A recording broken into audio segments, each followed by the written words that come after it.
All right, grace and peace, beloved of God. This is Apostle Cheryl Richardson, and we are here with another segment. It's been extended by popular demand, actually. We're going to be talking about domestic violence from the perspective of a survivor, which is a unique perspective, even amongst survivors. And today we have a survivor, in my opinion, a warrior, that has an amazing story to share. As you come on, if you would just tag some other folk, and because we're talking about domestic violence, it almost doesn't matter who you tag. They need this information. They need this information because either they are currently a victim, they're about to become a victim if they don't change their trajectory.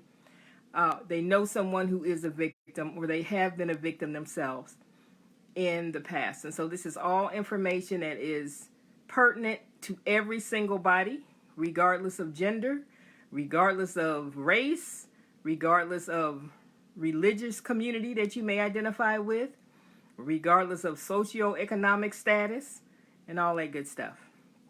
So please share. And aren't y'all proud of me? See, I've gotten used to saying it now. At one time, I couldn't remember to say it. I'd say it one time and be like, I'm proud of myself. I said it one time. But so now I remember to share, to admonish you all to share.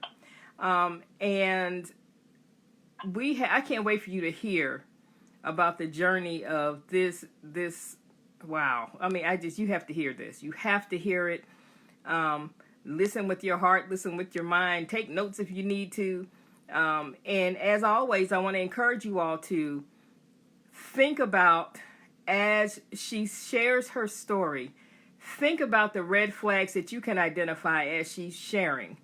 And remember what those look like. And remember how she shares her experience at the time that the red flag presented itself.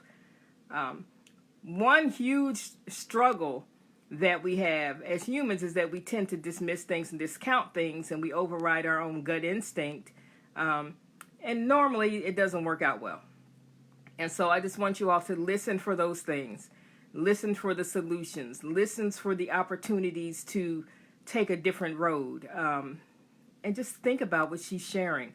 And I'm just so proud of her. I'm so proud of her.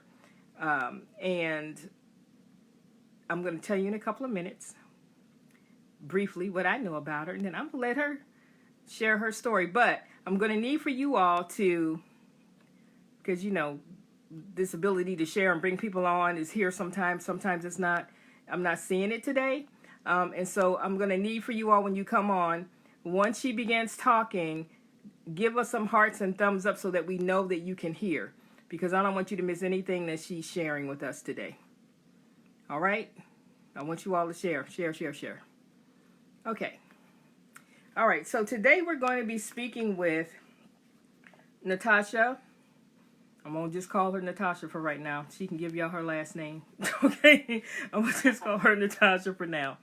And I can tell you that what I know about her is that she has an extremely sweet spirit, but she's fiery. And this is what I've been able to discern in my interactions with her.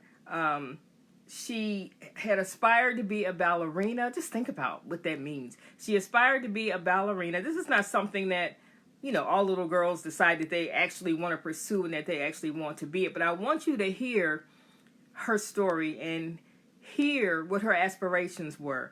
And then hear how things kind of switched up. And of course, we're going to talk about her childhood, because it's impossible to progress unless you look back and understand how you got to where you are. Okay, so at the very least, you recognize it. If that same terrain reappears in your life, you know what that is. Okay, and so can you all hear me? Give me a thumbs up if you can hear me. And then I'm going to let Natasha speak, and then you can let us know if you can hear her. If you can hear me, thumbs up. If you can hear me, thumbs up. Who was it? Rosalind, did you give me a thumbs up? Because you are so reliable. Everybody else, I need to pray for y'all broken thumbs. I'm telling you, we're going to take a few moments and pray for the healing of people's thumbs. Okay. All right. So thank you, everybody. Hey, Minister Kathy. Hey, Rosalind. Love you all. You all, please make sure that you share. So now I want to introduce you all to, there's Ros with those thumbs. I just love you. Thank you. I know you got me. I'm telling Jesus on these other people. Hey, Saban. Hey. Love you all. Okay, so the next voice that you'll hear, don't get scared, we're not in church, is Natasha. And I'm going to allow her to introduce herself to you. And then, and like I've told you in the past, I want you to just act like you sitting back and listening to two friends talk. Okay? I wanted to just flow. Hey, Roz, I want us to just have a conversation. If you all have questions for myself or Natasha, feel free to put them in the thread. And when this is all over, we promise, right, Natasha, that we're going to go back and address whatever questions you have. We will respond to whatever it is that you've said, whatever. So if you have a question for Natasha, just make sure it's clear that it's for her. And she can go back in and respond when we are finished. If we are able to address it while we are having this discussion, then we will do that. Okay? All right. So, Natasha, introduce yourself. Hello, everyone. Hello. My name is Natasha Bachar. Can everybody hear me? Thank you, Natasha. Can you all hear her? Thumbs up again if you can hear. Thumbs up. Thumbs up I if you. prefer the heart. Let's show the love. Oh, show me yeah. the heart. There you go. See, there go that fiery side. Hearts if you can hear. Hearts if you can hear Natasha. Say something else, Natasha. Hello, everybody. Can you all hear? Y'all waving and I appreciate it. Thank you. But I need some... Why won't we follow instructions? Okay. All right. So go ahead and tell us. Start wherever you need to start. Okay. And I'll ask you questions throughout just to bring clarity to what you're saying and to make sure that, because we've already talked, to make sure that the things that I know are pertinent, that we don't leave them out. Okay. All right. So go ahead. Okay, so again, my name is Natasha Bachar.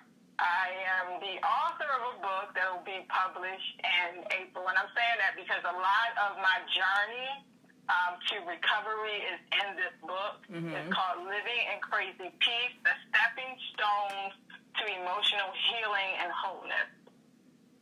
The book is about how peace saved me. Not any peace. I call it crazy peace because it's the peace which surpasses all understanding. Now, a lot of what we're told about emotional and narcissistic abuse comes from the position of victim. The old narrative of the insecure woman who falls in love with this evil person. Yes. But the reality is quite different. It can happen to anyone. Because this type of abuse is subtle. Its aim is to thin you out over time. Yes. Say that again. Say that again. Oh, the aim of this type of abuse is to thin you out over time. Over time. Yes. The question is, how quickly can you discern and break free of it? Now, what I mean by that is, how quickly will you notice that it's happening? Yes. And then, how will you be able to break it? Now, in the book, I call myself Miss Fix It. I like to fix things. So when I saw some of the signs when I go further, you'll hear it. But when I saw certain things, I tried to fix it, not break free of it. So the question is, how quickly can you discern or break free of it? Now, the Bible tells us things that make you stumble are bound to come. Yes. So when I say living in crazy peace, I'm not referring to a life absent of conflict. Right. It's the ease in which you navigate through those situations. The people, the trials of life. You're gonna make me throw this clipboard. Woo! Hallelujah. Wow. I'm also a minister, so I'm going to say a lot of things from the Bible. How quick can you discern a thing? Is the question. Yes. Now, it's not always about your insecurities or low self-esteem. These are byproducts of being in that environment. And I think this is so important. Yes. This is a big part of my story and my testimony, is that I want to give another look at it. I mean, this becomes the misconception Yes. is that every person who is involved in these relationships has to have some level of insecurity or low self-esteem. Right. Okay? And that's But a myth. And that's a myth. Hold on one second. So if one of you if y'all want to try to capture this, if you can type fast, have at it. Because, I mean, this is good already. And there's things that she has said that was shared with us last week with the previous survivor, right? In terms of wanting to like fix things. They both have this whole kindness thing in common. Okay, so and we wanna bust the myth that you don't have any positive self-regard or positive self-esteem. You know, if you believe that you're a slug, a narcissist don't want nothing to do with you because you don't have anything that he can get from you. He or she needs a supply. That means you have to have something. The fact that they're even interested in you is confirmation that you carry something of great value. Okay, go ahead. Yes. So, the truth is, I graduated magna cum laude. I could walk a runway like Tyra Banks. I was motivated, hungry for life. I could light up a room when I entered. Mm-hmm. Yet I was humble enough to help a person in need. Right. And that's what he was after. Mm-hmm. See, he was after my life. He was after my zeal. Mm-hmm. And somehow, we're going to understand somehow, but somehow I gave it to him freely. Because I was a dreamer. Butterflies, the white picket fence, the husband, the wife, the children, the dog. I had a vision. I loved the idea of it. The problem is I also had roots. I had roots. I had roots. Can I say it again? You can say it again. Roots. The Bible tells us be rooted and grounded in love. Ooh. But I had a distorted understanding of what that meant. Our understanding of virtues are formed by our parents, our environment, our culture, our soul wounds. So interestingly enough, with all of that, my mom instilled a level of respect for independence as a woman. Don't you ever depend on a man to take care of you. So, on the other side, I was raised to be nice. And isn't it, you hear the pattern here? I was raised to be nice. Raised to be nice. Like many other people, I was conditioned to have manners. Do unto others as you would have them do unto you. Natasha, listen. This applies to some of these people. I'm looking at who's on here, and I'm not going to say no names, but that whole raised to be nice thing, yeah, it applies to most of the people that I see on this broadcast right now. So y'all should be able to relate to this and listen carefully to what she's saying. Listen carefully to what she is saying. Please, please, please, please. Our weaknesses are our strengths applied inappropriately.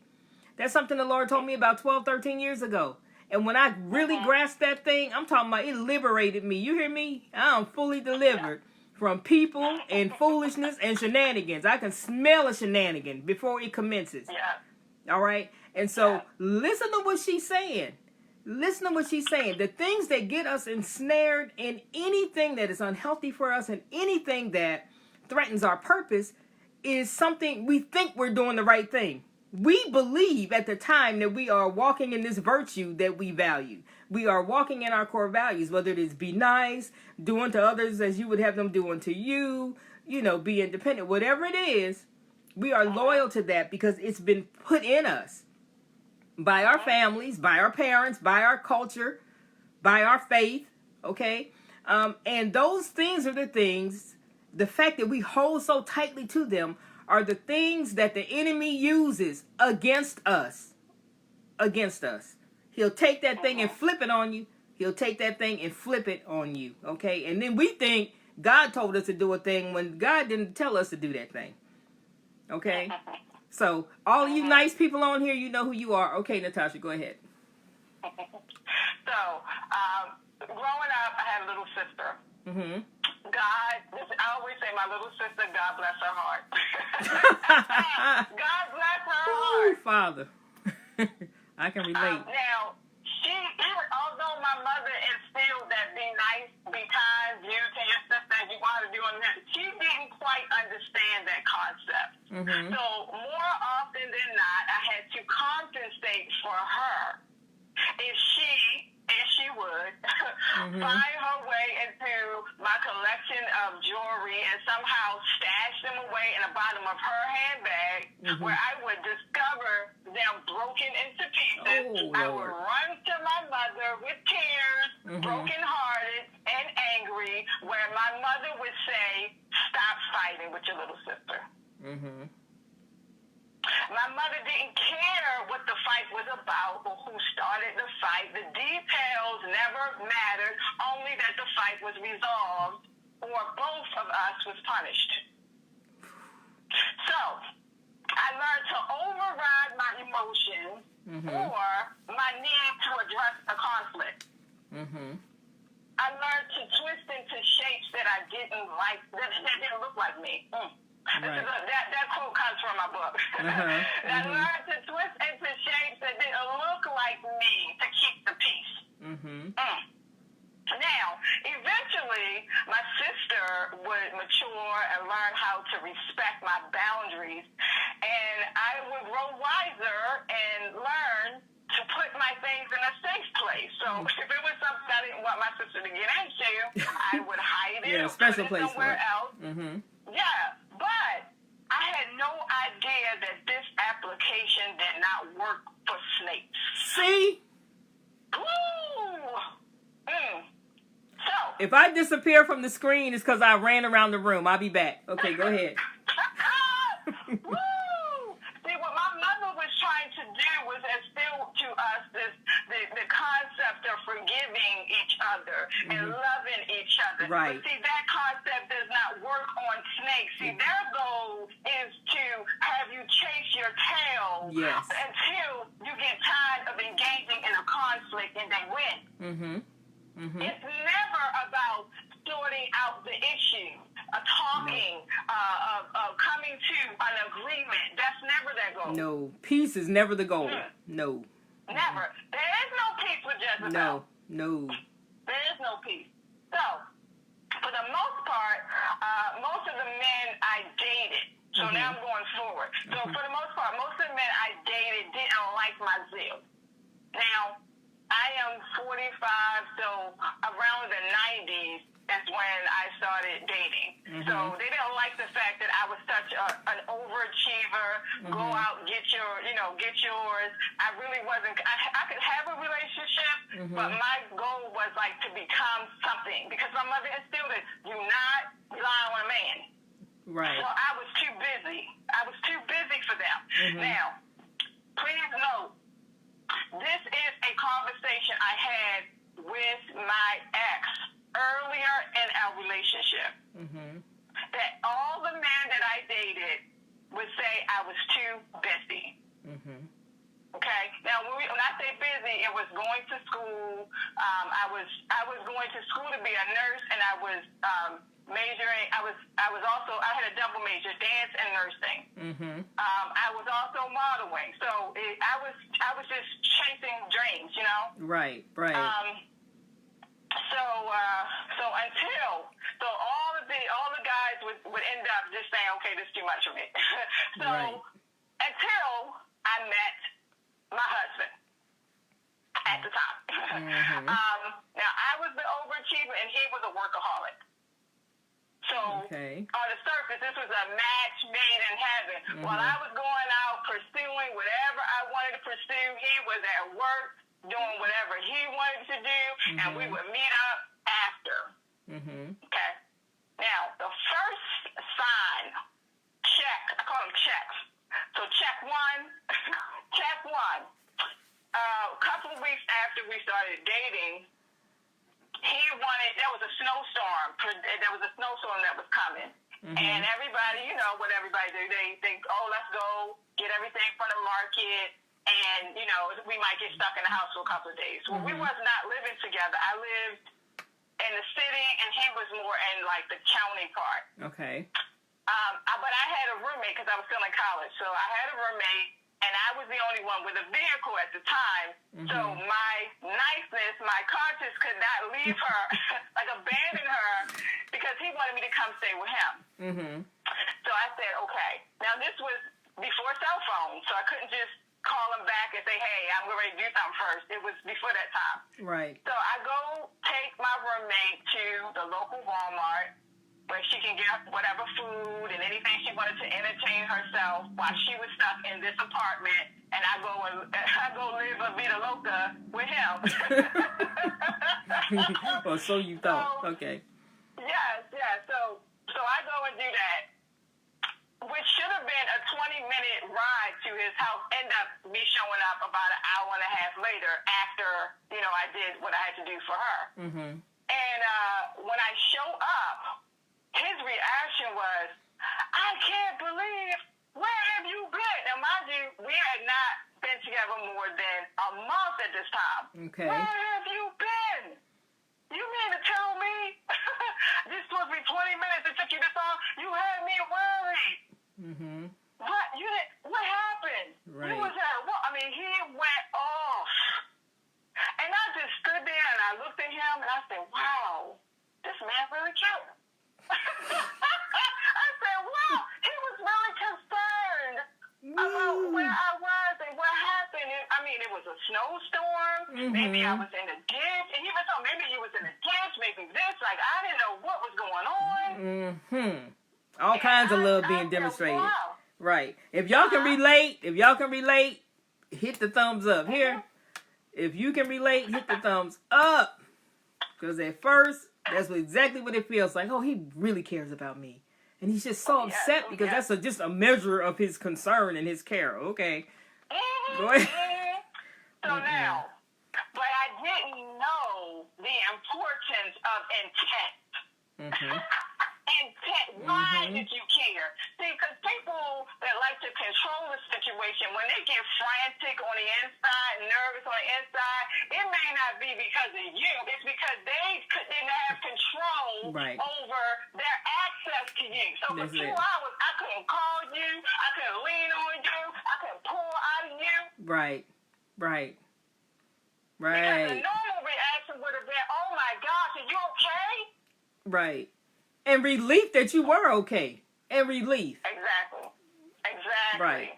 So, the slickness in which this type of abusive behavior can worm its way into anyone's life is not so obvious.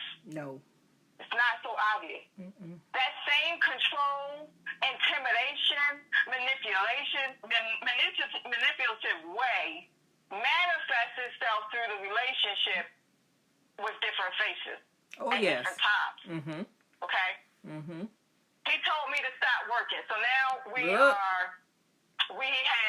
moved in together. We're married. I'm working because I'm independent. I got to get my degree. I got my degree. And at some point, he was like, listen, you can stop working. There's a couple other things that happened in between there, but for the sake of time, I won't say all that stuff. But the point is, I was working, but at a certain point, he said, listen, just stop working. You stay at home, take care of the house, I'll go to work. And he was making about 6 figures, so it wasn't something that was like, oh, what about money? It was like, okay, I'll stay home. Okay? But in the back of my mind, I could hear my mother's voice saying, don't you ever let a man take care of you. Right. So this is another check. I was going against my own self, my own inner voice when I made that decision. Right, right. So he told me to start working and take care of the house. And at this point, I was always lonely. You're talking, this is a person, remember I said he was a workaholic, so 8 o'clock in the morning he would leave, 9 p.m. he would come back in the house. All of my friends, let me say this, I had everything but nothing. Wow. I drove Lexus. I had a bank account. I could go and spend $300 and something a day. Okay? I could redo my whole house. I had everything but nothing. My house was empty. Wow. Somebody typed that. She said she had everything but nothing. And she also said that she was lonely all of the time. All the time. Wow. I was everything but nothing. That's another right. part. Wow. I was everything but nothing. I was a mother.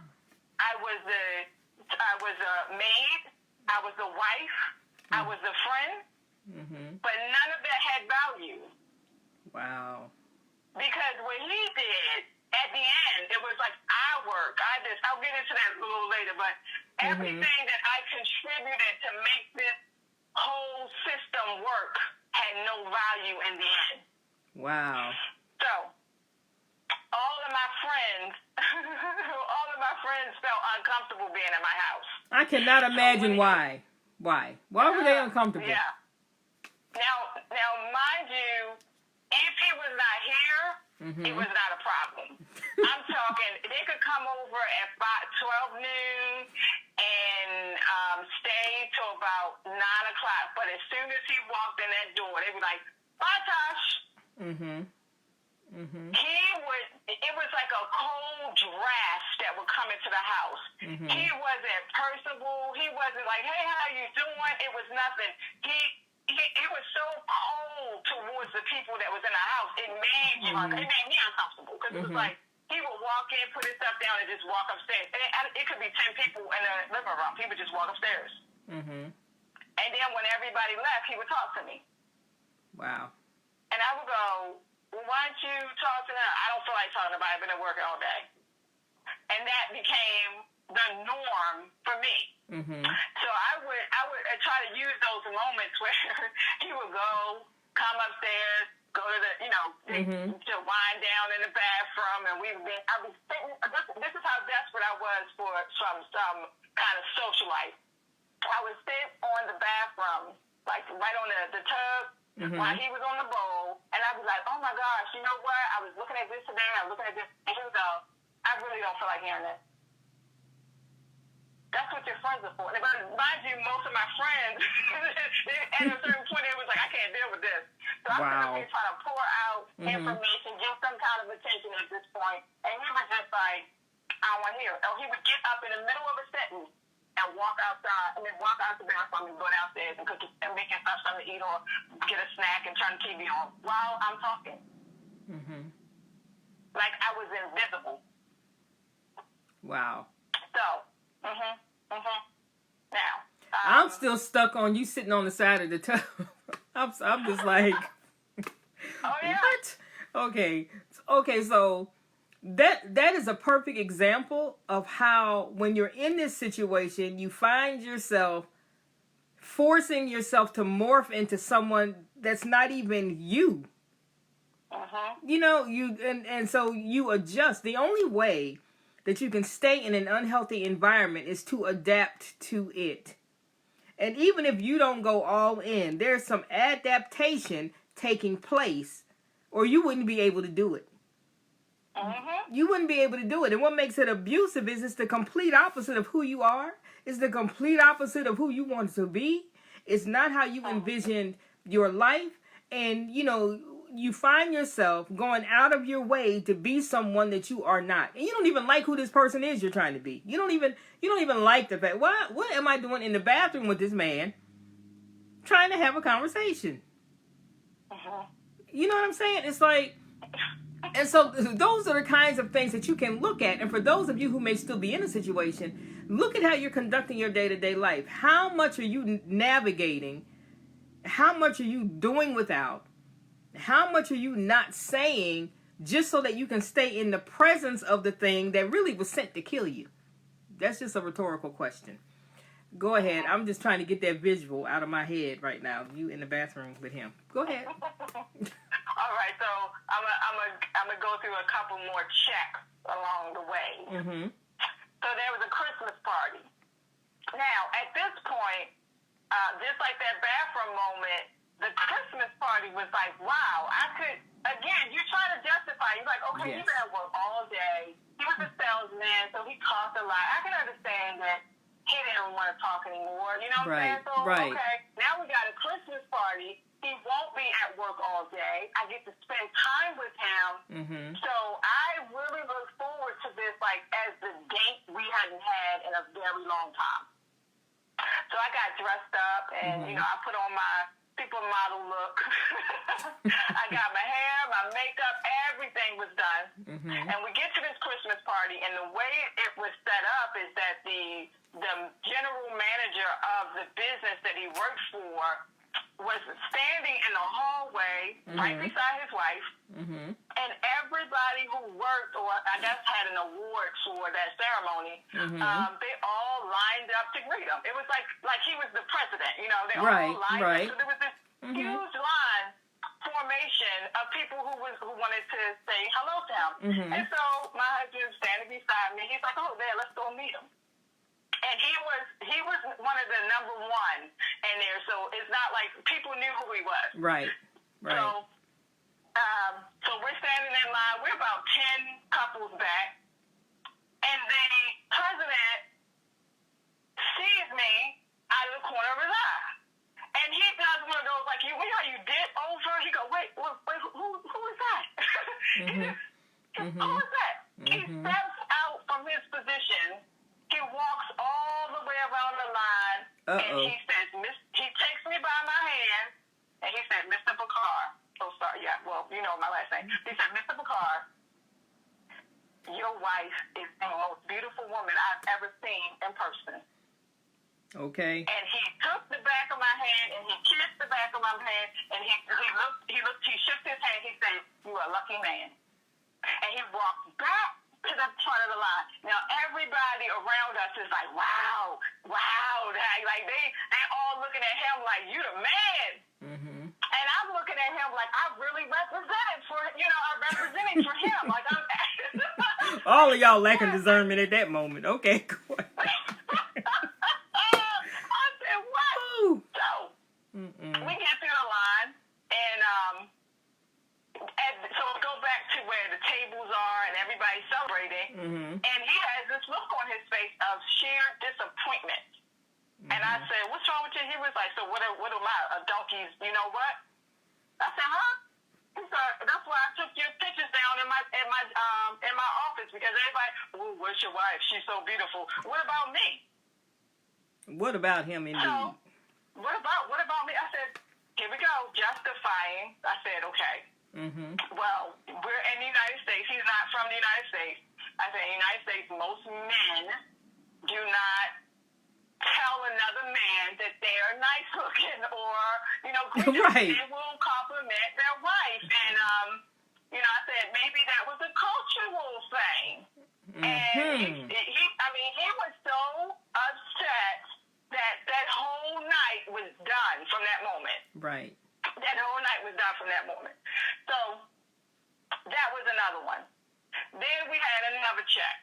This is, now mind you, these are not all coming at one time. They're spaced so out. I have the consistency. Yeah, I have this consistency of loneliness, trying to chase him in the bathroom, this big moment of the Christmas party where I'm building up this time to spend with him, and he drops it like it's hot.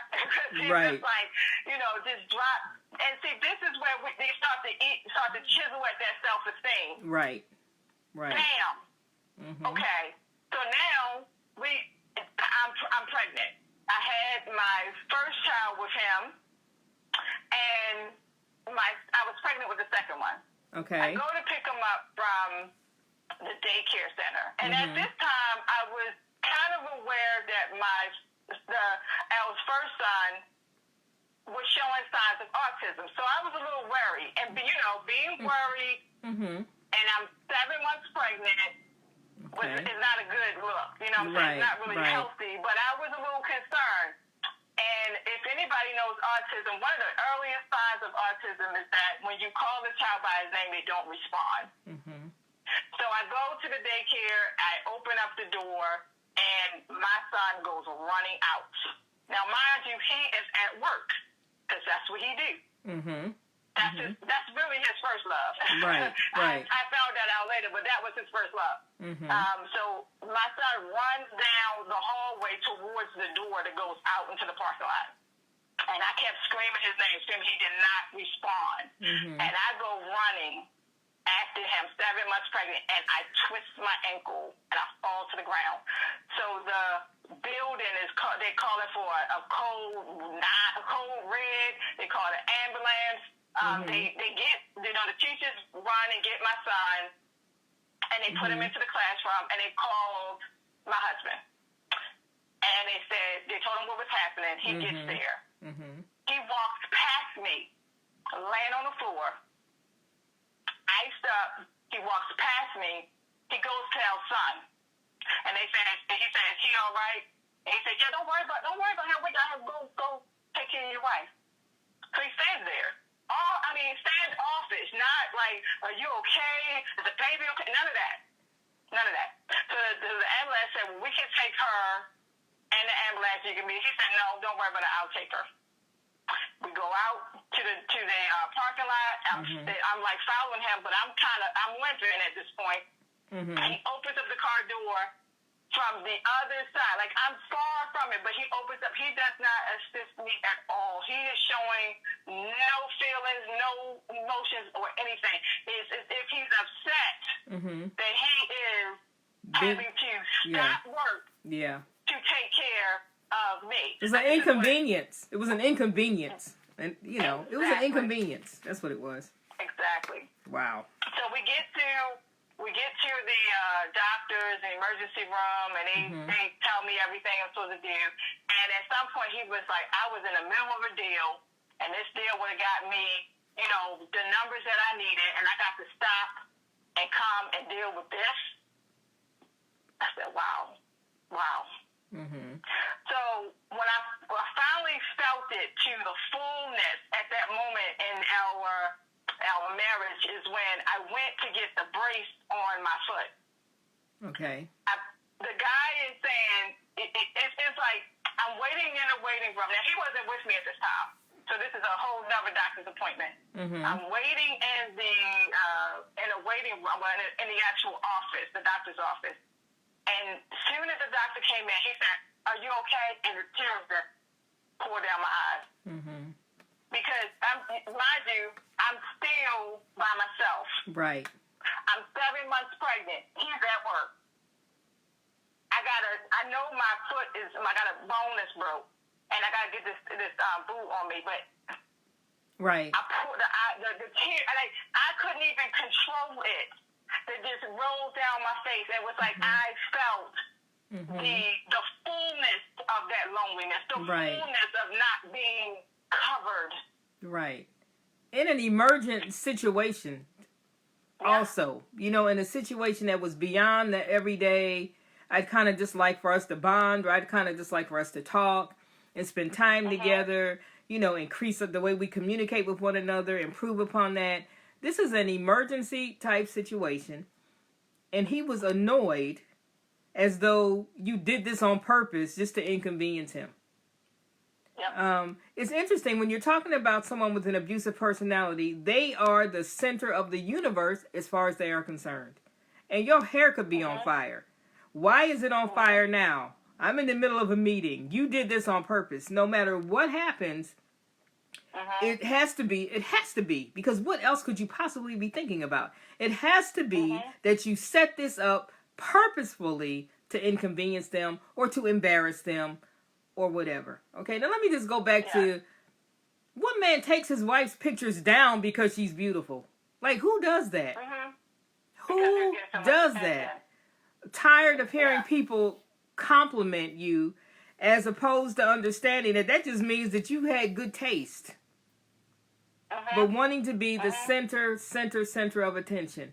Now, you talked about your childhood and about the fact that you had an annoying little sister, as did I. And the fact that your mother taught you two things that we've talked about here. One is to be kind, right? And the other is don't allow a man to take care of you. And so you can see how those two things might work at cross purposes with one another. But the other thing that you said that I thought was really, really powerful is that there wasn't any real concern about if you and your sister had a disagreement. There was no real concern about the details of the disagreement. There was no real concern about who started it, right? She just wanted everything to be nice. She just wanted it to be resolved. And it didn't really matter that your things were broken and that you were heartbroken about that. You were expected to kind of get over that, right? And just at all expenses, be nice. And all of those things have played out so far in what you've told us as an adult. All of those things, just be nice no matter what. Be nice and do unto others as you would have them do unto you, right? How would I want to be treated?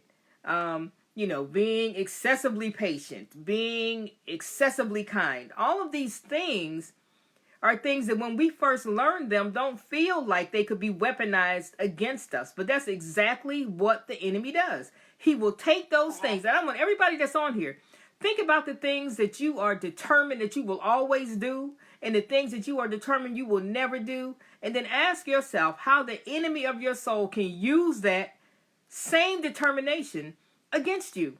He will weaponize those things that you hold dear to your heart that many times have worked well for you. And so it's important that we not get into this habit of kind of just drifting through life, applying these rules willy-nilly and not paying attention to the circumstances. Because your core values will become weaponized against you. And it will be the very, very thing that the enemy uses to derail you, to rob you of your purpose, to rob you of your destiny. Natasha, talk about how you met him. Let's just talk about the circumstances, because some of you are probably wondering, well, how did they actually meet? Okay, this touch on, and then you can go back to where you were. But I want them to understand how all this got started in the first place. And and you haven't shared a lot about how your resilience and that fierce independence and that determination to be something. What role all of that had to play. To what extent? I mean, you did a lot, especially in terms of dancing, being a ballerina, and all of that. So touch on that and touch on how you met in the first place. How did you actually see him for the first time? Okay. I used to work for a company, and I had a relationship that just broke up with my an ex-boyfriend. And and when you first break up, it's just weird, and you have to get over those emotions. I mean, it wasn't well, I won't say it wasn't abusive. Like, I found out that he was cheating and lying about a lot of stuff, so that really helps you. And my coworkers was like, listen, you just need to go on a date. And I was like, I ain't going on no date, because I'm a firm believer until you get over yourself and what happened, I ain't trying to bleed on nobody else. Right. And they said, well, it don't have to be serious. Just go out and have fun. So they try to hook me up with somebody else who worked there and for some kind of comedy show or something. So because of that, I said, okay, I gotta go and find me something nice to wear. Maybe just a shirt to go with a pair of jeans I already had. And I go to the mall, and he's working at the boutique that I purchased a shirt from. So when I come out of the dressing room to check what the shirt looked like in the mirror, he was there. And now let me point out, when I entered into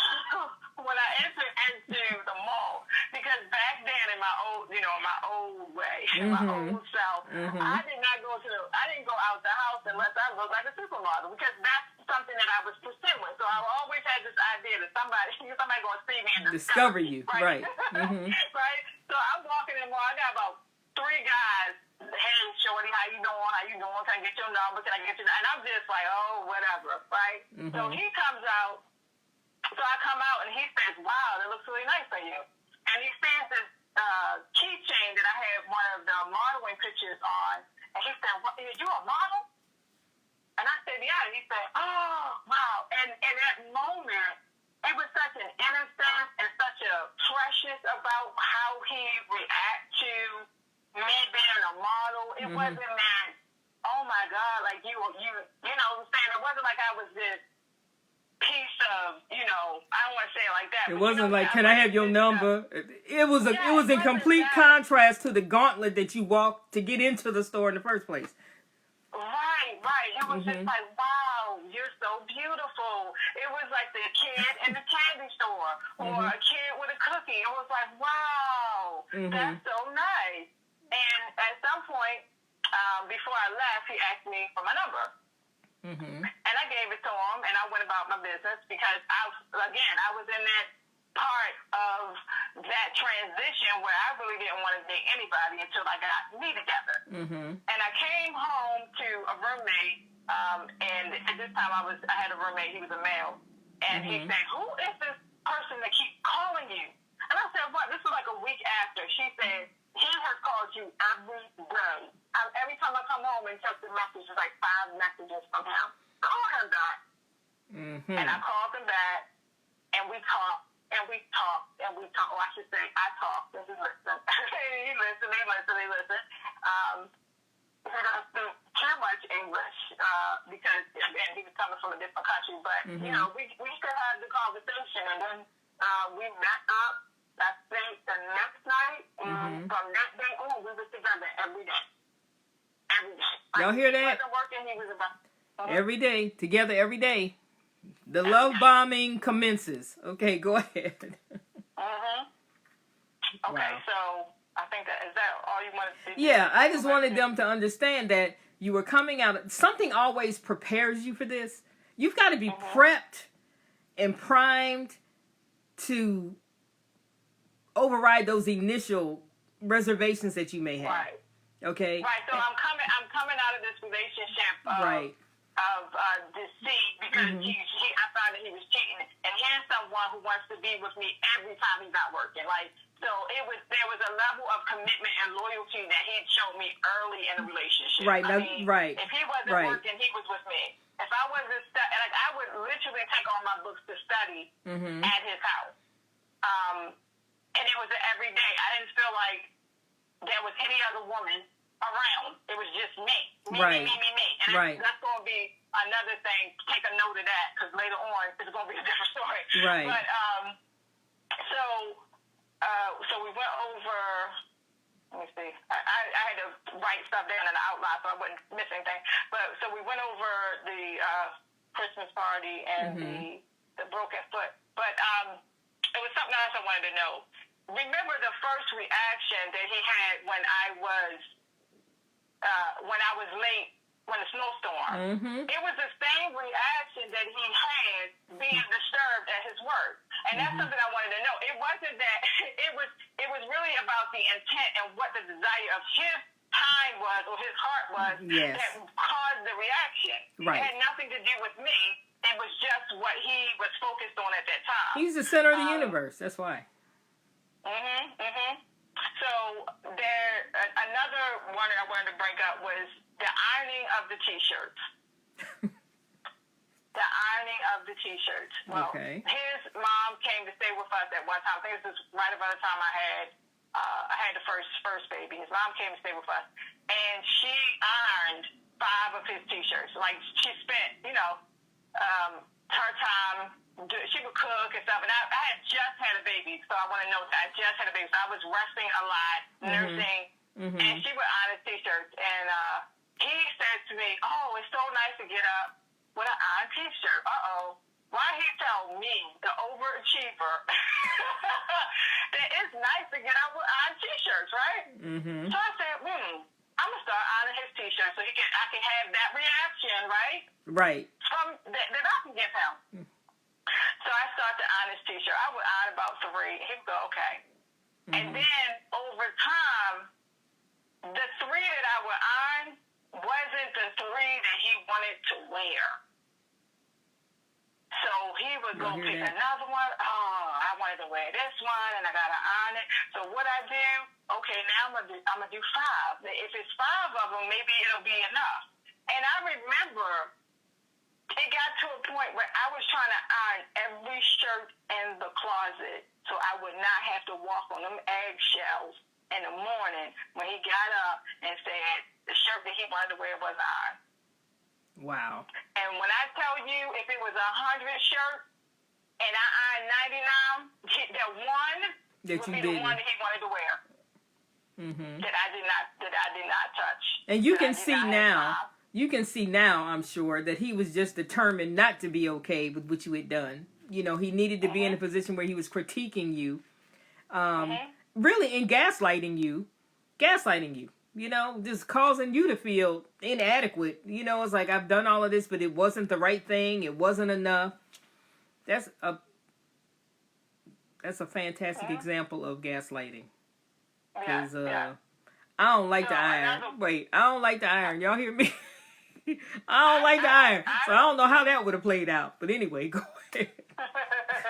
So another one was downplaying my work aspirations. So we talked about how I was a dancer, right? Mm-hmm. And dancing to the level of professional, it means you would have to travel. I couldn't do that. I had children and I was married, so I knew I wasn't going to be able to travel. But I did want to use my creativity. So I got my degree. I ended up getting my degree in interior design. So I studied a lot of different things. I studied dance. I studied interior design, all the art forms. So I had started to just to do something for me. I said, okay, what I'm going to do is I'm going to take a dance class. At a certain point, my teacher was like, oh, no, you trained. He was like, you trained. So this is what we're going to do. We're going to teach. I want you to train as a teacher so that you can help me teach.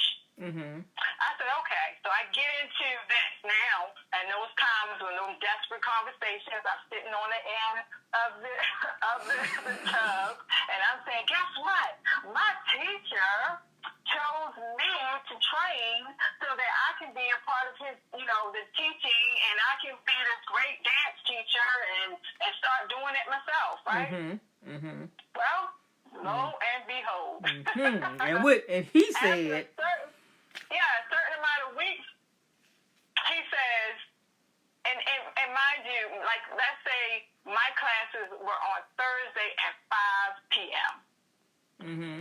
We got 7 days in a week, that one day and at one time. So he would call me on this particular time. He called me on Thursday around 4 o'clock. So I'm gearing up. I got a babysitter. I'm gearing up to go to class. Right. And he said, well, I'm on my way home. Get dressed. I'm going to take you to dinner. I said, what? I said, oh, thank you so much. But I got class at 5 o'clock, and I'll be back probably about 6:30. So he was like, no, I'm coming home now. So all these times you talk about I'm busy, I can't work, and I don't spend no time with you. Now you want to go and do dancing? Right. So that's important? And I said, it's not like that, but it's only, again, I still have a little bit. I'm from Baltimore, so I still got a little bit of Baltimore. I mean, I'm like, what's the big deal? It was only an hour. Right. So he said, okay. So he comes home. He releases the babysitter. Mm-hmm. So now I'm under the pressure of I got to come home immediately because he's there and not the babysitter. Like, she would give me the time to do what I want. And I mean, at the end of the class, he's calling me. So where are you? And by the time I get home, he doesn't feel like going out anymore. Right. So at this point, now I have to make a decision. Do I want to support the health of my marriage, or do I want to become this dancer? And lo and behold, I say, okay, I talked to my teacher, and I said, listen, I'm going to have to spend some time with my husband. He wants to do this, and he said these don't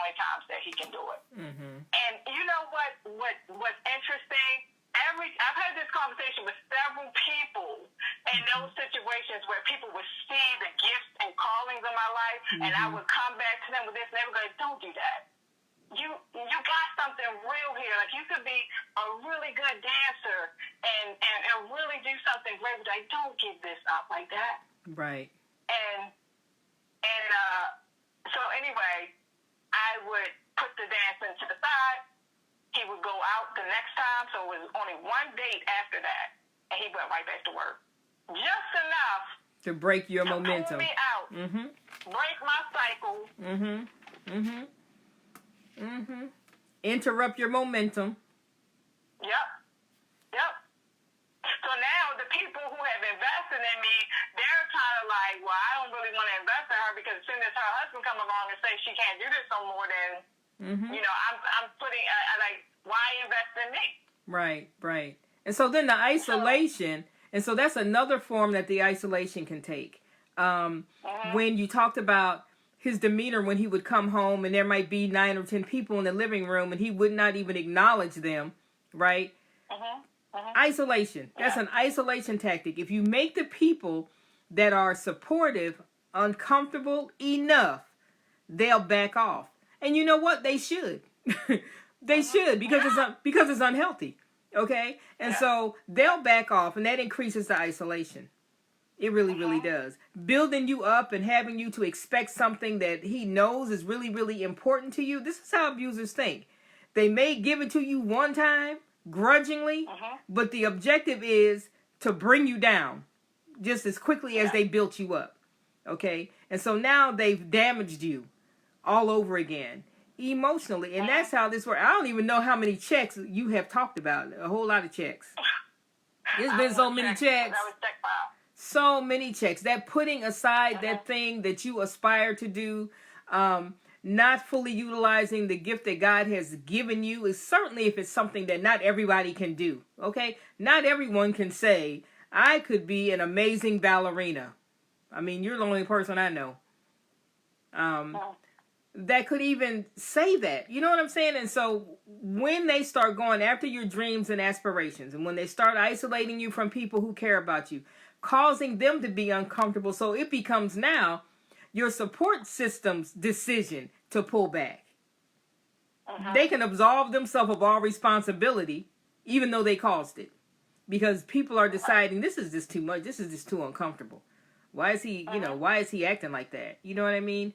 And so the point that Natasha made in the very beginning is just how insidious and how subtle it is. But what you want to be mindful of when you're going into a new relationship is, what is the condition of your heart about the last relationship?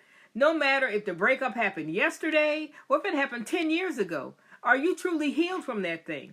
Because we've talked about in previous broadcasts how the thing that we are starved for. I know when Savannah shared with us, we talked about the need for security and safety. She lost her father when she was 9 years old, suddenly. And he had been her protector and treated her like a princess, and she always felt loved and safe and secure with him. And so when he was snatched away from her, that left a void. And so then here comes this other person who appears to have all these things that you've been lacking. And I'm telling you, if you can identify what it is, I don't care how long ago your last breakup was, what is it that hurt me the most? What is it that I feel like if I could only have gotten that from this person, we could have been okay? That is the thing that the enemy's going to use to lure you into a relationship with an abusive person. The thing that you feel that you had to have. The thing that you feel today, if I could just get that, I could be okay. If I could just get that, I could be okay with dirty socks rolled up on the floor. I could be okay with the toilet seat being left up. I could be okay with him wanting to drink a little bit or smoke a little weed. As long as he does, or as long as she does, you fill in the blank. When the person shows up that appears to have all of that you felt like you didn't get the last time, check that thing out thoroughly, okay? Because it's probably counterfeit. Actually, it's probably counterfeit. So many excellent points that you've made so far, and so many red flags. Times when she's overridden her own gut feeling, her own thought process. Now she's setting aside things that she loves. I'm still that whole sitting in the bathroom with him thing. That I don't know what it is about that. It's like, the fact that you would have to go to that great a length in hopes of maybe, possibly having a conversation. Just maybe. Just maybe. And you know what's interesting? Sometimes we did, but it was like a box of chocolate. I never knew. Like sometimes he would say some of the funniest things in those moments, and I'll be like, I don't think anybody knows how funny you are. But then it would be like the next time it would be like, what am I doing here? Like it was his perfect time to just rip me to pieces with his either his silence, his cold-heartedness, or just saying something so off the wall. Right. It was like a box of chocolate. Right. I really never knew what I was going to get. And that's the most addictive. That is more addictive than never getting what you want or getting what you want all the time. If we get what we want all the time, we get bored with it. It loses its pizzazz. You know what I'm saying? That intermittent reinforcement is powerful. It's how people become addicted to alcohol. It's how they become addicted to gambling. It's how they become addicted to shopping. It's how addictions are formed. Sometimes you get what you really want. Sometimes you don't. Sometimes you get really, really close, but not quite. And then other times you get exactly what you want. And it will get you pulled in. And it's a thing in psychology. It's called intermittent reinforcement. It's very, very, very powerful. Because there's always this hope, because you have gotten it at one point, there's always this hope that maybe this time I'll get it too. People play the lottery. People gamble. Right. Yeah. So it's in there. I just gotta pull it out. I just have to pull it out. Right. I was a fixer. So a lot of times, even though the situation is fun, and I want to point this out, sometimes it wasn't that I wasn't discerning what it was. It was like I'm discerned, like this is a problem. But it was like, but what is it? I became like the therapist myself. Like, right. What is I can it fix this. Keeping him here? Like, if I can figure out the puzzle, right. I can put it together again. Yeah. Not understanding that there's a couple pieces missing on purpose from this puzzle. On purpose. They will never give you. And sometimes it's because they don't even have the pieces themselves. Right. That's the part that they suck out of you. But now you don't have it to give back because they cannot replenish it. Right. Right. So wow. The next point I want to bring up is sabotaging my rep. Okay. So, when the autism hit, when I knew my son was diagnosed with autism, none of what was going on was an issue for me because it was like, I got to get my son recovered. Now, this was around the same. When I found out about the autism, I still had a boot on my foot. So my foot was still broke. I found out about autism. I'm running to the hospital and to get him diagnosed. But my husband at the time is like totally like ignorant of what's going on. Like I'm like, he's staying up. Like I remember telling him, like he will not go to sleep. My son would not go to sleep for almost 24 hours, which meant I stayed up for 24 hours. When the babysitter came in at 8 o'clock in the morning, I would literally give her him so I could rest for 2 hours. And then he had a lot of GI issues, so trying to get him to recover from his GI issues, a lot of times, I'm going to say this, but I'm going to try to say it in a tasteful way. A lot of times, to help him go to the bathroom, it was like a session all in itself. So literally at 5 o'clock every day, me and the babysitter had a routine we would do to get him to go to the bathroom. If that routine didn't work, I would have to literally put him in the tub, and he would release himself in the tub, which means I had to clean that thing out thoroughly every day. So you can imagine what I'm going through. Right. I'm watching my son, who was developing fine. By the time months, he couldn't talk anymore. He just started regressing. Mm-hmm. And my ex still has the same attitude. He still requires the same amount of attention. Mm-hmm. He still wants his shirts on. He don't understand why I can't pull it together because there's other parents out here who have children and this and they work and you can't do this and you can't do. That's all I was hearing. That's all I was hearing. Mm-hmm. Mm-hmm. So my friend started to notice. So now I'm working at the gym. Mm-hmm. I was teaching 2 dance classes at the gym. Mm-hmm. He didn't really like it, but at this point, I really didn't care. I really didn't care. You get to that point. You get to that point. You get to the point. That point. It's like, you know what? Like, right. Just like, it's like this out. Just like I knew with my sister, like, I'm just going to put my jewelry up. If she can't find it, I knew at this point not to even tell him I was working at the gym. Right. Because what he didn't know, he wasn't going to try to sabotage. Mm-hmm. So I'm working at the gym, and where was I going with that? So I'm working at the gym, and I forgot where I was going with that. I was talking about Shiley. Sorry, I said, well, you don't know. But right. Anyway, so just keep going. He's going through his thing. I'm trying to get him recovered. And the pressure of all of that. Oh, I know what it was. At the gym, they started to notice that I'm a size 6, okay? Mm-hmm. I went to a size 0. And my friends would see pictures of me online. They would go, what is going on? Like, they would literally say, what's going on with you? I said, what are you talking about? I was like, you lost a lot of weight. I was like, what? Now, mind you, I'm trying to do it all. I'm at this point, I am everything. Right. You know? Right. I'm a doctor. I'm a nurse. I'm a wife. I'm a this. I'm sitting on the toilet trying to tell him, my son's not doing what he's supposed to do, and he's like, whatever. That's just because he would tell me he was losing his words because I wasn't talking to him. I said, what? Like everything was my fault, and so at that point, one of my friends said, you need to see this therapist. And I go see the therapist, and I'm talking to her about autism. Oh, my son got autism. He's, I have to do this.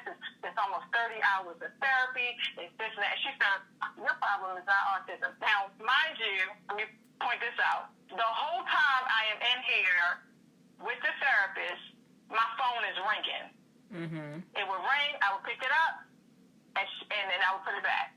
And then it would ring again, because he did one of his numbers again. Mm-hmm. He told the babysitter to go home. He watched the children. Uh-oh. But if he was watching the children, that means whatever I was doing, he was going to be interrupting it. When you coming back. Right. Yeah. So the therapist, by the 5th time, the therapist said, who is calling you? I said, that's my husband. She said, your problem is not autism. It seems like you got a grip on your son. Your problem is your husband. And she told me to come back a couple more times, and at a certain point, she said he is a narcissist. He's a narcissist. And she gave me, I thought she was going to tell me, I thought she was going to give me, a list of, doctors he could see. Listen. Listen. Here's the prescription. That's going to fix this. Here's the medication that's going to make all of that go away. Yes, no problem. She went to her desk and she gave me all of the local divorce attorneys for women. Wow. And I said, what? She was like, yeah. Because she said it's going to get worse. It'll get worse. Listen, I'm a therapist. Okay. I'm a therapist. We don't even try to treat them because there's no point. There's no point. You can't get the patient to engage because they think everybody else is the problem. Always and forever. Yeah, no. I would always refer them to somebody else. And I'd say, listen, I hope we'll still be friends after this. You send me the people that want to die, and I'm going to send you these narcissists, because I cannot. I can't. You send me a suicidal person, okay? And I'll send you this, because I can't. No. Yeah. I don't even know her, and I love her. She did what she was supposed to do. She didn't waste any time. And Wow. she told me, she said, I want you to start doing something for yourself. So right after that, I started doing some interior design work. I started doing murals and painting on the weekends that I didn't have. Well, I would have like one every weekend. The babysitter would come up, so I would get up Saturday morning, and I would go straight to my client's house, and I would just start painting, whatever I do. And I would let them know, like, I can design your room on the weekend. It's going to take me a little time, but it'll get done. And they were fine. But I gave them a good deal. But it started to help me, like, become independent. Yes. You know? Yes. I got skills. I have talent. I'm done with this. Right. Well, so I'm going to tell you where everything started to, like, really, it was the straw that broke the camel's back. Okay. One weekend, my niece, my favorite, like I call her mini niece, because she's really, really dear to me. She's like my daughter almost. Right. And she's having her first baby, and I'm a part of, doing the baby shower. And I come up with all the designs, and that particular, like the day before, I had, laid out everything in the hall that we were having it in. We had people coming from out of town, family, friends coming from out of town. I was really, really busy. And I had a friend of mine, I said, can you babysit for me? Because I wanted to really focus on my niece. And she said, sure. So I packed everything up. Now, he watched me do this. Note to self. He watched me for over the week. Okay, I'm packing up this, I'm cooking this, because my son had a special diet, so he couldn't just go to anybody's house and eat anything. Right. I pureed, I cultured this, I did all this, and I put it in these. I had 2 huge coolers, so she had enough to last him all day and the next morning. And I heard him comes in, and he said, what you doing? I said, well, the boys going to go to my friend's house, and, I'm doing the baby shower today, which is a conversation I had on that side of the tub, but apparently it didn't soak in. So he said, oh, okay. So the next thing I know, the next morning, which is, remember, he's a workaholic. He never takes a day off. Right. The next morning, he's like, which is a Saturday, and his business, Saturday is the busiest day. The next morning, he gets up and he doesn't go to work. I said, why are you going to work? He was like, I'm not going to work. And I said, okay. So I put everything in the car. He said, why? He said, no, you can keep the children here. Now, I know better than this. Okay, at this point, if I leave the children here, I will not be able to enjoy myself at my niece's park. I said, no. I already thought this out. I'm taking the children there. You can stay home and relax. You don't have to worry about them. No, you're keeping the children here. This became a fight. You ain't taking my children nowhere. I said, oh, goodness. That's okay. So I ended up I think I waited till he left. No, that's what I did. I waited till he left, and I just took the children in and I came back. And I picked them up the next day, brought them back, but I still had people in the house. So, again, he was cold. Now, this is family. This is his family as well as my family at this point. They're in the house, and he's ignoring everybody. So my sisters come to me, and they say, well, can we go, I live next to a beach, so can we go to the beach, and we're going to have plans today? And I'm like, oh, boy, he's still home. Like, I know this going to be an issue because he's home. Because he's here. Right. Yeah, and I'm like, oh, boy. So I said, well, let me see. So I go into the bedroom. He has the children in the bedroom with him. And I said, they want to go to the beach, so I'm going to go to the beach, and then I'll come back. He takes the boys, and he puts them into the bathroom with him. Now, I've been through this. Here go where that discernment come from. I'm discerning, like, we can ready to spiral out. This is heading in the wrong direction. Yeah, because in the past, he would spiral into this depression, over time. I had 3 episodes episodes with him where he would spiral into this huge depression and crawl underneath the bed or do something like that. So I experienced those emotional breakdowns, and I felt that coming. Mm-hmm. But he had the children with him, so I said, uh-oh. So I go into the bathroom, and I said, listen, you can have your breakdown, but give me the children. And he looks at me, and he said, you showing off. I said, I'm showing off? What are you talking about? He said, you showing off in front of your family, but I'm going to teach you a lesson today.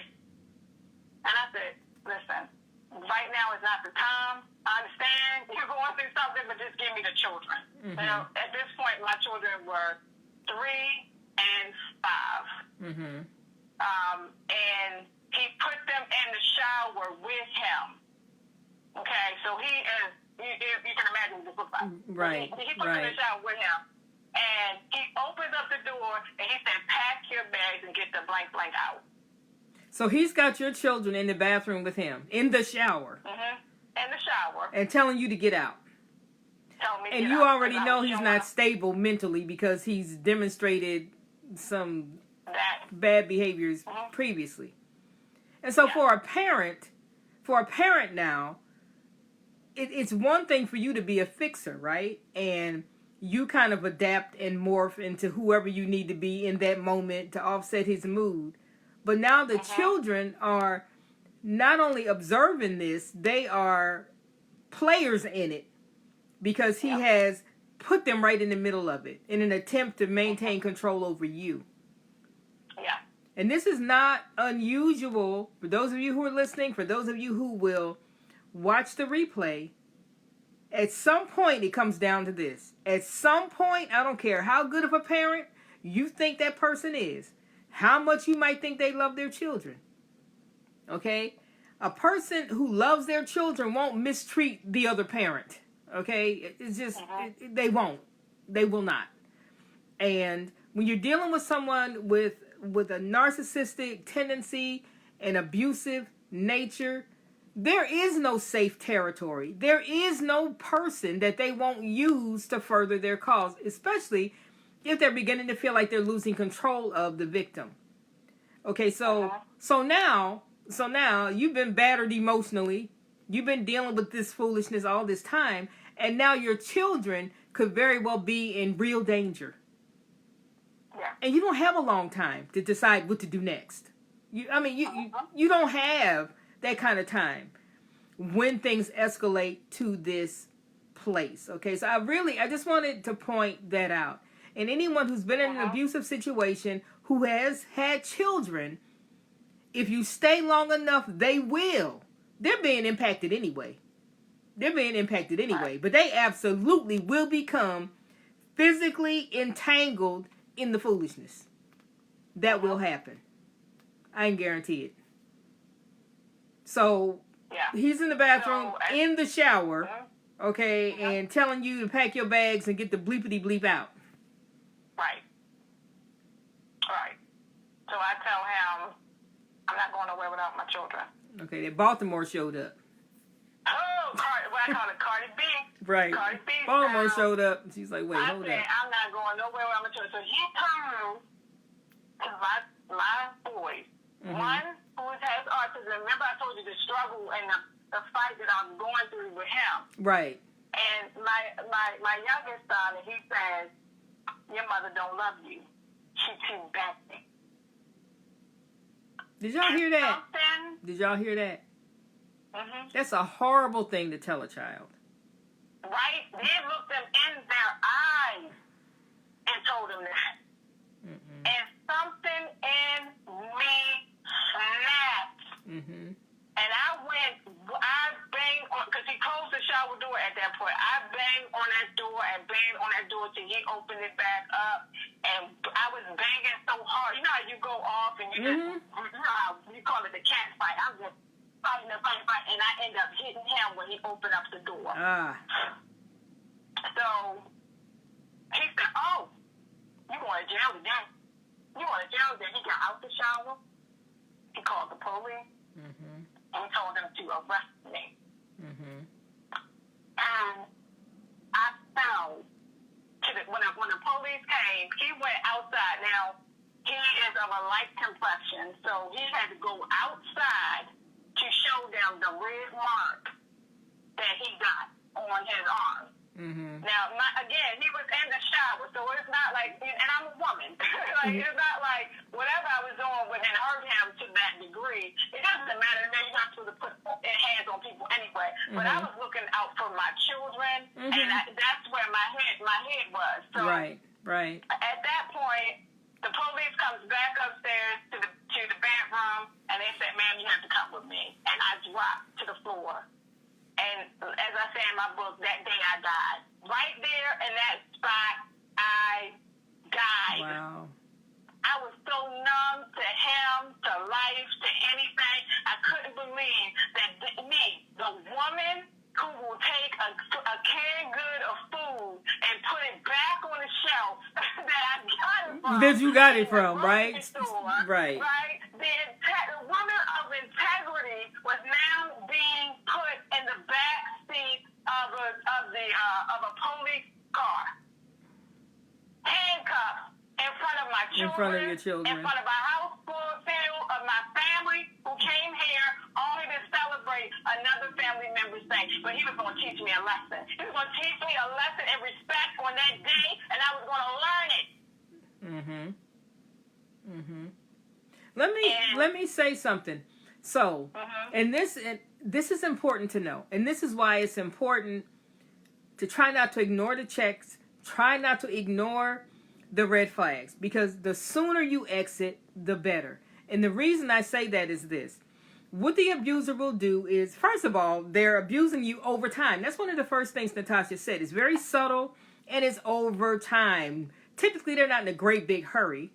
They're not in a great big hurry because they are fully confident that they're going to bamboozle you sufficiently over time and get whatever they want from you whenever they want it. But what happens is you will find yourself responding in ways that erode your own self-respect. You will find yourself saying things that are not cool with you, that violate your core values. You may find yourself becoming aggressive or verbally abusive in return. You may become physically aggressive. And in the case that Natasha just described, now her children are in jeopardy. What is she supposed to do? On top of this pent-up abuse that she's been dealing with over time anyway. She's sleep deprived. She has to hide the fact that she's working. You know, she can't count on having any time with him. She can count on him clowning if it's a day or a moment that's important to her. So all of this has an impact. And when the thing that you care the most about for a mother is her children is placed in jeopardy, or if the victim is a male. If the victim is a male and the woman is the abuser and the children are in jeopardy, things can escalate really quickly and the wheels can come slam off that bus. That train can jump the tracks. Anything can happen. But this is called resistive or reactive violence. It's resistive or reactive because the victim's only purpose is not really even to hurt the abuser. The victim's purpose is to prevent something horrible from happening, to get the abuse to stop. To get the abuse to stop. That's the only reason they're responding, is to get the abuse to stop. It's gone too far. It needs to stop. The problem is, when the police show up, they weren't there for the whole thing. Right? In most cases, they weren't there for the whole thing. So all they have to go by is evidence. So whoever has a bruise, whoever has a cut, whoever has a mark, okay? And a lot of times, if they can't determine who started it, everybody's going to jail. And we're going to just let the attorneys, the prosecutors, we're going to let them, the judge, determine who did what to who. But y'all getting out of here together because we don't want to come back here today. And we don't want anybody to get hurt in here. And then we're in trouble because we were out here before and didn't handle it properly. So they'll take both of you sometimes and just say everybody's going because we don't know who did what to who. Okay? But the one of the tactics that an abuser will use is to push you to a place. And I'm talking to saved folk too. To push you to a place where you do something that you did before you were saved, okay? To push you into doing something that you don't even approve of. To push you into doing something that your support system will not approve of. Okay? What's on their mind all the time is to diminish you. That's it. And you hear how he said it. oh, you're going to jail today. Almost like he was just waiting for. He was waiting for an opportunity to get her somehow. Right. In a way that would even violate her own core beliefs and what she believes. That's not how she conducts herself normally, right? Never. You know, and so now you're getting in the back of a police cruiser, and in the middle of this family gathering that is supposed to be a joyous occasion. It's a baby shower, right? And you've got all of this going on in front of all of these people that you know personally. Your neighbors, if they're home, can see this. They see a police car parked in front of your house. You know what I'm saying? It's just completely humiliating. And that's what he had been waiting for.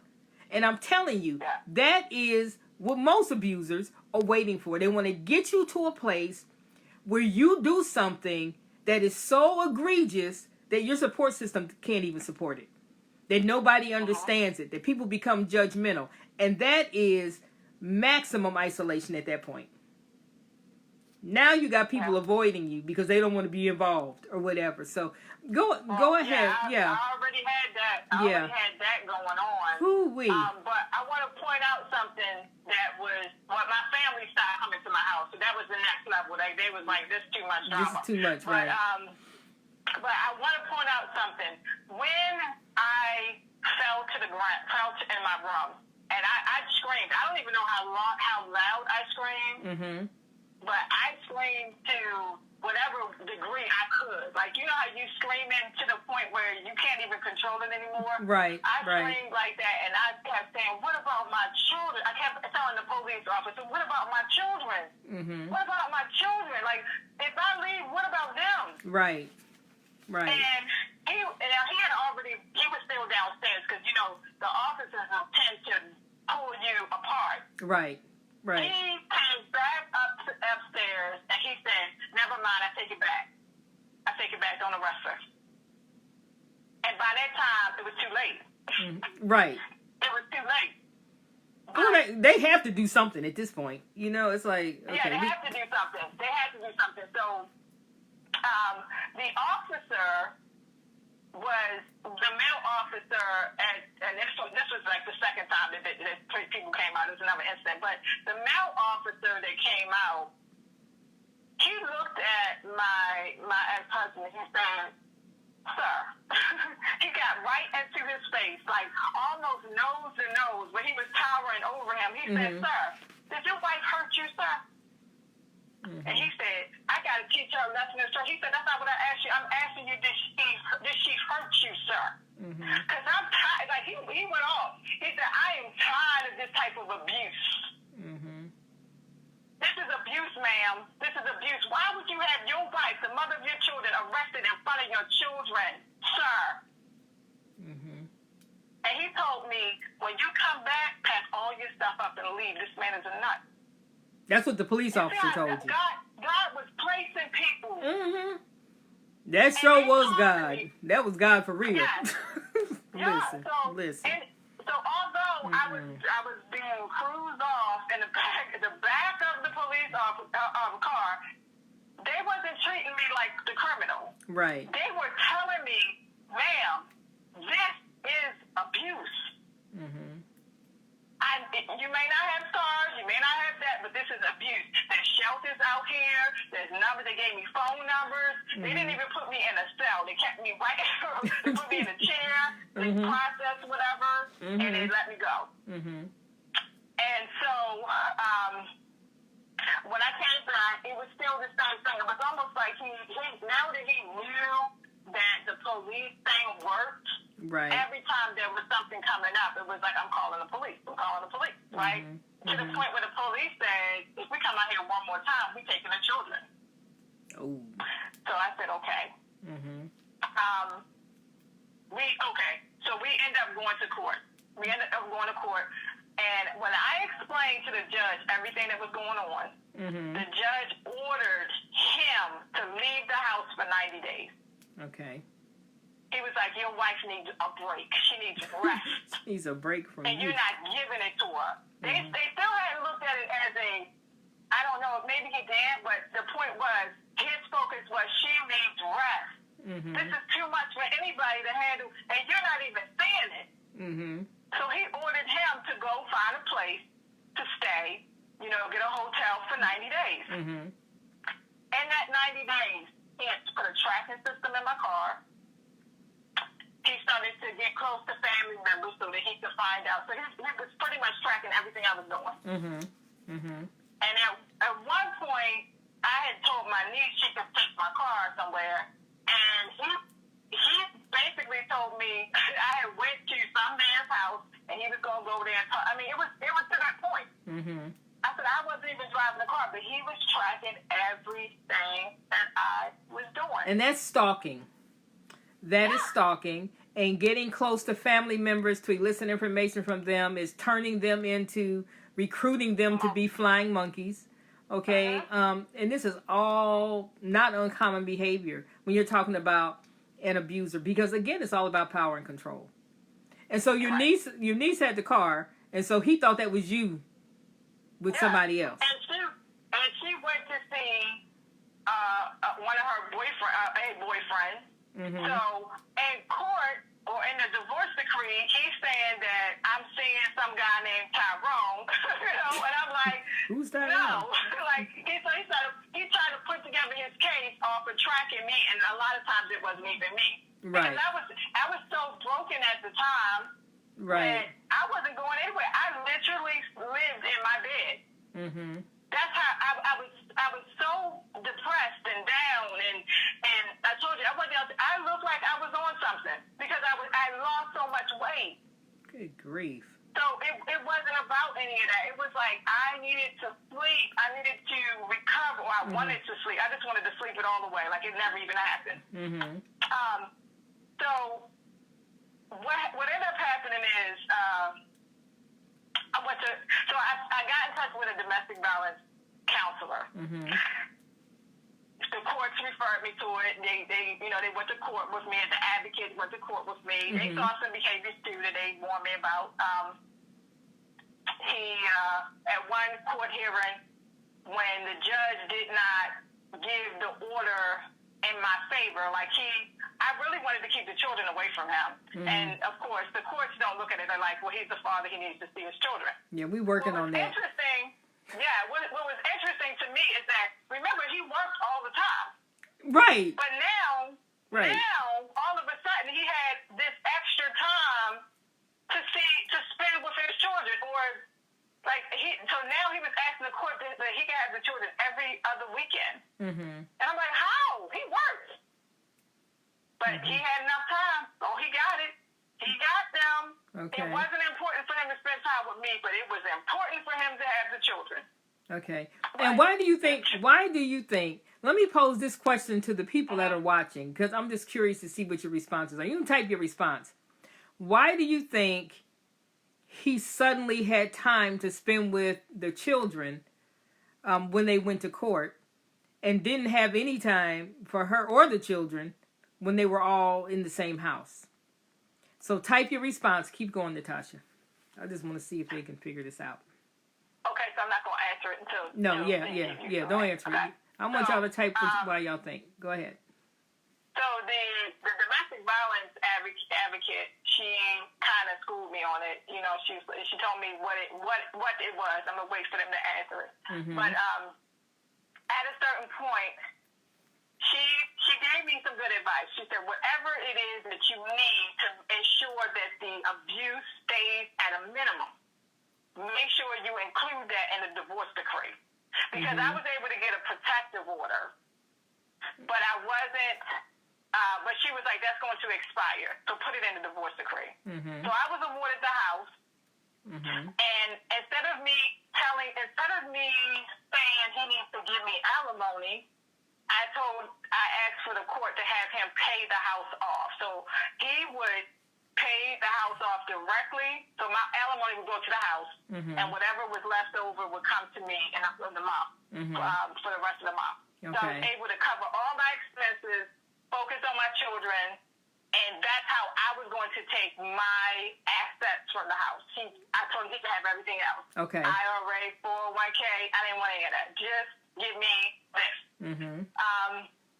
But again, he demanded this 50-50 with the children. Did they answer yet what they think? Oh, yeah. We got lots of answers here. Let's see. Paula says it's a way to keep control over her through the kids. Cassie says to turn them against you. Marie says, okay, he was taking control. He was losing control. That's why he did that. And then Jakayla says, spending the time with the kids was another level of control. Okay. And torture for you. You know, you'd have to be concerned about them while he has them. And then Cassie said, or he always had the time. What's that say? But he always had the time, but he spent it on himself. Good one. Good one. So all of them are true to a degree. But the ones that really, really hit it is that he always had the time, number one. And he knew that it would be torture.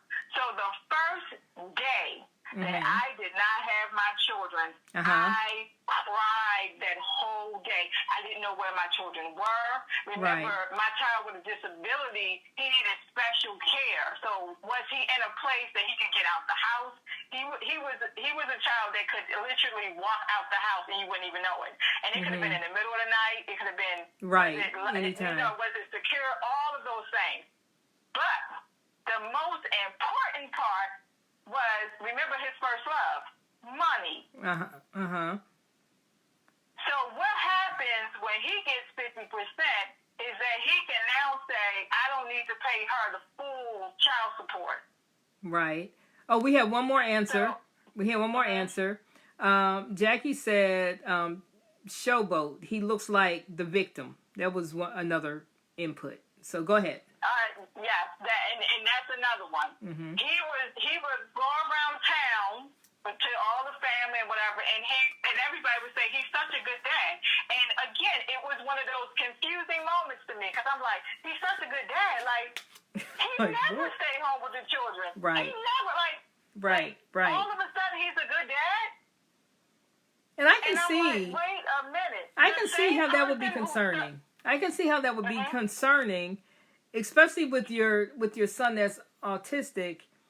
If he's not even skilled at caring for him, if he's not spent that kind of time with him, you know what I mean, and doesn't know what to look for, that would be nerve-wracking. That would be nerve-wracking for him to take care of because But he had, how can I say it? He had the skill level to take care of him. Again, a person who likes to be in control, it's almost like it works in the favor because they want to make sure, okay, let me do this, let me do this, let me do this. The thing was, it was of no concern to him before. It was my job. It was my responsibility. And now it's like, I can do this better than you. It was like a showboating kind of thing. Right. Like Jackie said. You think you know, because again, this is one of those areas where people, the therapists, the teachers, they would give me the credit for how great he was doing, the improvements and all those things. And now it was like, I can do the same thing. So that's what ended up happening. So at this point, the abuse became well thought out. So he would start to not give me child support on time. Okay. If I was supposed to get $800 on the 15th, it'll be $300. Okay. So financial abuse. It was financial abuse. Now, at this time, he's driving a Lexus. He's showboating. He's going on vacations. He's doing all of that. But I got $300, and I have the children the majority of the time. We didn't get 50-50. But so I had physical custody. He has visitation time. But I have just a small amount. And he would literally take the check, write a check out, and he would hand it to me and drop it to the floor like I was a dog. Drop it to the floor. And that day, the next morning, I went to the Department of Child Support, and I said, take it out of check. Because I will never. See, that was that moment I would have been in the back of the car. Right, right, right. Never See? go through that again. Right, yeah. And he was trying to take you back to that, too, by the way. Oh, yeah. Oh, yeah. Mm-hmm. Oh, yeah. So, what's interesting at this point, I find out, now one of the things I did was move out. I had moved out for 8 months. Mm-hmm. Okay, so he ended up staying with us because he was tracking me. He kept coming around the house. He kept using people. And I was at that point that if I did not remove myself from the situation, it's almost like I had to help him help himself. Mm-hmm. It was going to tip me over. Mm-hmm. So I moved out and I rented a ranch house. Mm-hmm. When I came back in 8 months, because at a certain point it became clear, like, this is not making sense. The children would be better off in the house. Everything that the young one needed for his disability was here. Mm-hmm. The bus schedule was here. I was literally driving 30 minutes to put them on a bus here. It didn't make sense that I was the one out of the house. Mm-hmm. So we made a decision I move back in, he move out. Okay. What I didn't know is that he was dating the woman in the left-hand corner office at his job. Okay. At this point. Mm-hmm. And after I found out about it, it was clear to me, like, that's where all this time went. You know what I'm saying? It was like, so this is what, like, okay, now I get it. He's not the employee of the universe. Oh, yes. Right. Oh, yes. Wow. Oh, yes. So when you came back to the house, was it purely a practical, this is absurd that I'm going through all these, gyrations just to function on a day-to-day basis, and the kids need to be back in their own home, or were you all reconciling? I just want to be clear about that. The primary purpose was for the children, and it was just a better practical solution for us. Okay. There was still hope that maybe with all this that happened, he was going to come to me and be like, you know what, I was out of my mind. Please forgive me. I want my family back. Mm-hmm. But see, I didn't know that there was another supply. Right. Right. So when the conversation started to happen about, like, well, maybe we can work this out. Maybe we can go to therapy. Maybe this. It was this little hesitation. Like, I'm like, where does this hesitation go? It's because he has somebody else. Mm-hmm. So at this point, he would literally come, put the children to sleep, and I would hear his phone ring, and he would look at the phone and he would leave out. So she would call him at 9 o'clock and tell him, you need to leave. I said, okay. Wow. So she became the like, how do you say it? She became it, and I became the zero. Mm-hmm. You know what I'm saying? Yeah. And so he would, and some of the things he would say. Now, mind you, we still married. Right. During the course of our marriage, they had 2 children. We're not together. We're still separated. But he's not giving me the divorce. Mm-hmm. But he has 2 children with them. And I'm sitting here saying, why can't you just wait till we end this? I just felt like it just wasn't, the right thing to do. Not that I could say anything in his life, but clearly this don't look right. Right. And so when I addressed it, it was like, you just jealous that I moved on. Ooh, you're just jealous that I moved on. And she has a job. She works. She's not trying to take money from me. You see the flip? Right, right. So, and there's another flip. There's another thing here that just popped into my head. In the very beginning, you talked about how, when I asked you how did all this start, how did you meet him, and you shared that you had just had a breakup, right, with a boyfriend. This is when you were younger, with a boyfriend, because what? Because he was cheating on you and lying to you, right? Not being integral. So how ironic is it that you end up in a similar situation, but worse? Yeah. that crazy? Yeah, and he justified it by, you left me. You left the house. Right. When the conversations would come up, he never brought up the fact that he had me arrested. He never brought up the fact that he said what he said with the children. The story always started with, I left him. You don't know why. I just up and left one day. It was probably because of this guy named Tyrone. He had a whole... That wasn't even your person, okay? Poor Tyrone. Yeah. Tyrone got had dragged. nothing to do with him. But he had a whole story, and if you did not know me, if you did not know the details, he was believable. He could pass a lot of text to text. That's the infuriating thing. That's the infuriating thing about dealing with them. It is absolutely infuriating the way they lie. And how convincing that you could just step back and watch everybody else fall under the spell, and just buy it, hook, line, and sinker. Yeah. People who you would think would know better believe them. Yes, and it's absolutely infuriating. It is. Now there was one close friend. I say close, but she was like a mutual friend to both of us, and we had that moment where even though everything happened, we still had children. Right. And she believed, because she has that same DNA as I do, with I'm gonna fix this. I'm gonna fix this. Yes. It's not that bad. I could talk to him. And she turned around and she would talk to him, and then she would tell me, and then she would talk to him, and it became this big thing. And in the end, he flipped on her. And she had never, it was years before she saw the flip. And it was to the point, at that point, I stopped talking to her because I knew what he was doing. I said, he's using you to tell me these things to make me feel, you know what I'm saying? It's like, he's not here. She's a flying monkey. Right. You. Right. She had become a flying monkey. Yes. So, about a year went by and I had not talked to her. And she saw me in the store and she said, I owe you an apology.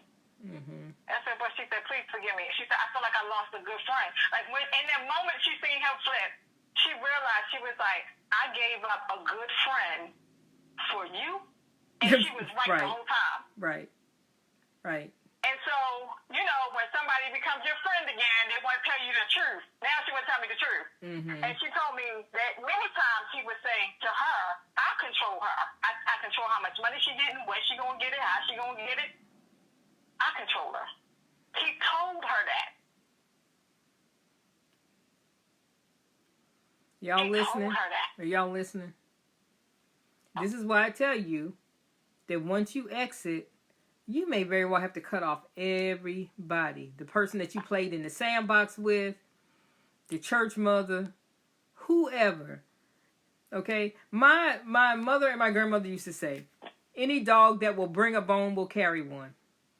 So if they're coming to you telling you stuff about them, trust and believe that communication is going both ways. And what you have on your hands is a flying monkey. And that flying monkey can be absolutely anybody at all. Your own children can unwittingly become flying monkeys. Your best friend can unwittingly become a flying monkey. They're being manipulated, and they really are secondary supply for the abuser. All right? So she apologized to you.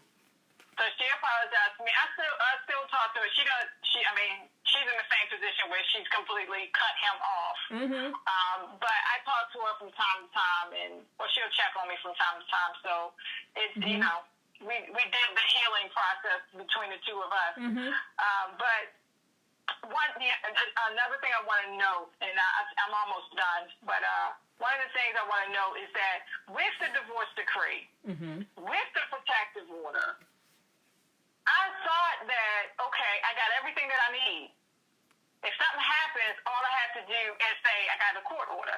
Well, the mortgage loan was in his name only. Now, somehow along the way, it used to be in both of our names, but somehow along the way, I didn't think this was deliberate, but now when I look back at everything that how he thinks, it's strategic. he was like, we need to refinance the mortgage, and then he put it in his name only. So when I got the house and I asked for the mortgage to be paid directly from him, I did not realize that even though it was in the divorce decree, I couldn't just go to the bank and ask them, did he pay the mortgage? Right. They said, your name on the loan? No, but I have the paperwork that say the house is mine exclusively. I have exclusive rights. I have exclusive ownership, all of that. They still told me I could not get that information. Wow. And I said, this is something else. So I had exhausted all of my financial resources. I had credit cards and stuff like that. I exhausted all of that on attorneys, and getting to the point where I had this paperwork that was supposed to protect you, secure me in this position. And now I don't even have the $3,000 to go back to the same attorney and say, hey, we forgot something. I don't even have, like, there's no clause in here that he has to tell me if the mortgage is paid. Right. And wow. So this became another tool. So if I didn't do something, he would say, well, the mortgage is not paid. I didn't pay the mortgage this month. And you know what I'm thinking? I'm thinking that it probably wasn't that difficult for him to get you to not pay attention to the details, because if he's been clowning all this time and now he's saying, okay, let's refinance the house, I mean, that's a smart financial move, right? And if he says, and if he puts it in his name, it appears, it goes back to intent, just like you said. It appears that he's trying to, take that load. You know what I'm saying? And be fully responsible is what it looks like. But it goes back to intent. And you have to remember that he was already fully responsible. I wasn't working. Right. So his justification was because I wasn't working, it would be easier and we would get a better rate in his name. Because that was strategic. That was strategic. Yeah, that was strategic. Honestly. Yeah. And if his intention had been pure, it would have been genius. But because he didn't have pure intent. That was like insurance. And so even when it came to child support, I had the child support awarded to me from the courts. But when you go to child support department, they will say to him. Now, it's not like I understand some of the laws. The laws are meant to protect each party. Right. So if a person is paying child support and they lose that job, they got 30 days before it's a penalty. But when you tell somebody who's a narcissist, you got 30 days before it's a penalty, and you know that all the money coming to this house depends on that, then you're going to hold, so he will hold out those 30 days, because if he could hold out the 30 days and I don't have any money coming into the house, I will have to meet his demand. I would have to meet his demand. So, I told you the first way out was I moved out, but then I moved back in. Then you moved back in. The second way out was the church. So now I go to the church. And it was okay in the beginning. I'm not going to church for help. I'm going to the church for healing. I need Jesus at this point. Because I don't know if I'm coming or going. I can't rely on this man to do this and this. I just want Jesus. So it was, like I said, it was okay in the beginning. But after a while, I became the beautiful woman with 2 children and no husband beside her. And all the women that I was around had husbands. So, the old narrative is, you don't want no single woman hanging around your husband. I wasn't hanging around a husband, but at this point, when I taste and see that what I was missing, like, once I turned back to Christ, it was like a light came on. It was like a light came. I got delivered. I started praying more. And I could see myself coming back. And life more abundant. I could see that. So when I went to church, I was going there to just be in his presence. And people saw that, whether you was a man or a woman, they would see her. So the pastors would say, oh my God, the countenance on you. You come in here and you just like, mean, you know how people go in the shout, they go, hey, praise the Lord. I be over there, praise him, yes, I pray. Right. I pray. I thought that I was dying, but when I look around, see, when you look at it through the eyes of Christ, the abuse was out of the house. Mm-hmm. I'm in the house. I have my children. Yes. What do I have to complain about now? Right. He said that he will provide all my needs according to his riches and glory. Right. Seek ye first the kingdom of God. Like, this is where I was. Right. And so that zeal, here comes that zeal coming back out, but it's for Christ. Right. And it became like, who is this woman? She's in here trying to pay, get the attention of these men. And I remember somebody told me, you need to work with the children, because some of the men that started asking about me a little too much. Mm-hmm.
have to